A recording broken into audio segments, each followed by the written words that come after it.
सत्याची बाजू मांडणारे हक्काचं न्यूज चॅनल।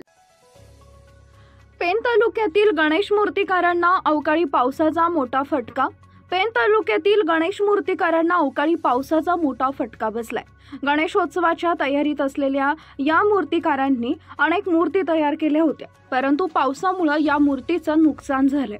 2019 साली देखील पेणमधील जोहे आणि तांबडशेट गावांमध्ये अशाच प्रकारे पूर आणि पावसामुळे मूर्तिकारांचं मोठं नुकसान झालं होतं। त्यावेळी अनेक मूर्ती वाहून गेल्या किंवा खराब झाल्या होत्या, ज्यामुळे मूर्तिकारांना आर्थिक तोटा सहन करावा लागला होता। शासनाने लक्ष द्यावे, भरपाई द्यावी असं पेणमधील कृष्णा कला केंद्र मंगेश पवार यांनी सांगितलंय। मी मंगेश पवार, कृष्णा कला केंद्र आमचा गणपतीचा कारखाना आहे। काल आलेल्या संध्याकाळच्या वादळ वारा पाऊस खूप असा जोरात वारा होता। त्या वाऱ्यामुळे आमचे इथले 4 पत्रे उडाले आणि या इथले 2 पत्रे उडाले।